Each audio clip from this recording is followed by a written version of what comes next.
ಯೇಸುವಿಗೆ ಸ್ತೋತ್ರ. ಇಂದು 8 ಸೆಪ್ಟೆಂಬರ್ 2025. ಸುಪ್ರಭಾತ. ಈ ದಿನದ ಧ್ಯಾನ ಭಾಗ ಪೌಲನು ಕೊಲೊಸ್ಸೆಯವರಿಗೆ ಬರೆದ ಪತ್ರಿಕೆ 3ನೇ ಅಧ್ಯಾಯ 16ನೇ ವಾಕ್ಯ. ಪುನರ್ಜನ್ಮವನ್ನು ಹೊಂದಿಕೊಂಡಿರುವ ಕ್ರೈಸ್ತನಲ್ಲಿ ಕ್ರಿಸ್ತನ ವಾಕ್ಯವು ಸಮೃದ್ಧಿಯಾಗಿ ವಾಸಿಸುವಂಥದ್ದಾಗಿದೆ.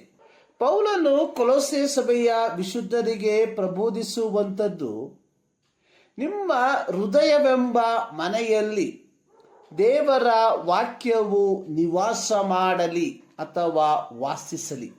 ಪ್ರತಿ ದೇವರ ಮಕ್ಕಳು ಕ್ರಯಕ್ಕೆ ಕೊಳ್ಳಲ್ಪಟ್ಟವರು.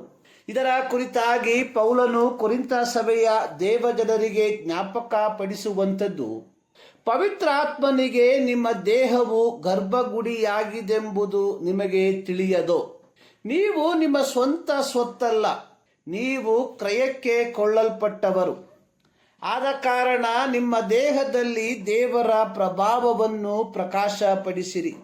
ಹಾಗೆಯೇ ರೋಮಾಪತ್ರಿಕೆ 14ನೇ ಅಧ್ಯಾಯದ 7ನೇ ವಾಕ್ಯದಲ್ಲಿ ರೋಮಾಪುರದಲ್ಲಿರುವ ಕ್ರೈಸ್ತರಿಗೆ ಪೌಲನು ಹೇಳಿರುವಂಥದ್ದು, ನಮ್ಮಲ್ಲಿ ಒಬ್ಬನಾದರೂ ತನಗಾಗಿ ಬದುಕುವುದು ಇಲ್ಲ, ತನಗಾಗಿ ಸಾಯುವುದು ಇಲ್ಲ.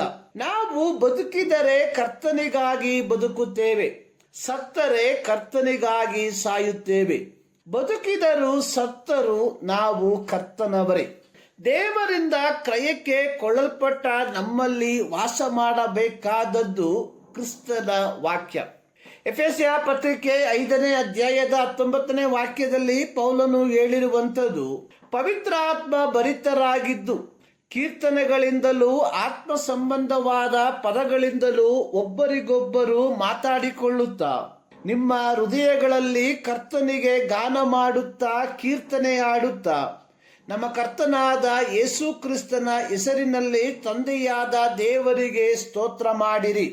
ಸತ್ಯವೇದದ ಸತ್ಯಾರ್ಥವು ದೇವರ ಮಕ್ಕಳ ಜೀವಿತದ ಪ್ರತಿಯೊಂದು ಭಾಗಗಳಲ್ಲಿ ವ್ಯಾಪಿಸಿ ಆ ವಾಕ್ಯವು ಅವರ ಆಲೋಚನೆಗಳನ್ನು, ಮಾತುಗಳನ್ನು, ಅವರ ಎಲ್ಲ ಕಾರ್ಯಗಳನ್ನು ನಿಯಂತ್ರಿಸುವಂಥದ್ದಾಗಿರಬೇಕು.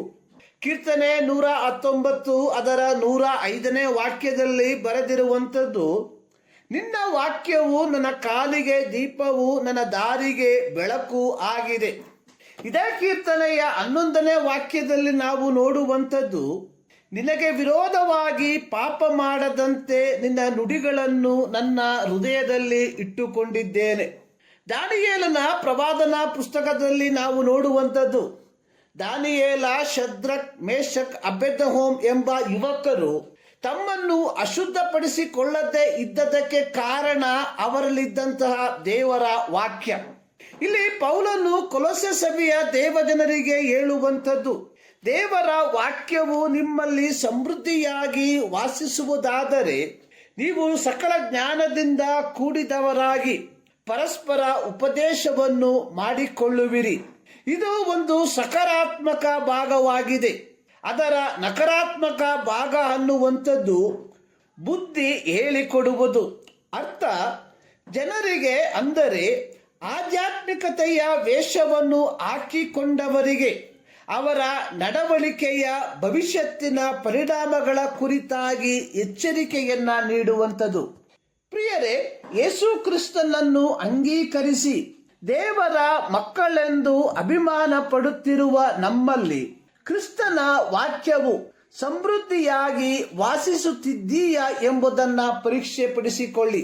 ಈ ಮುಂಜಾನೆಯಲ್ಲಿ ಸರ್ವಶಕ್ತನಾದ ದೇವರು ಈ ಅಧ್ಯಯನದ ಮೂಲಕ ನಿಮ್ಮನ್ನು ಆಶೀರ್ವದಿಸಲಿ.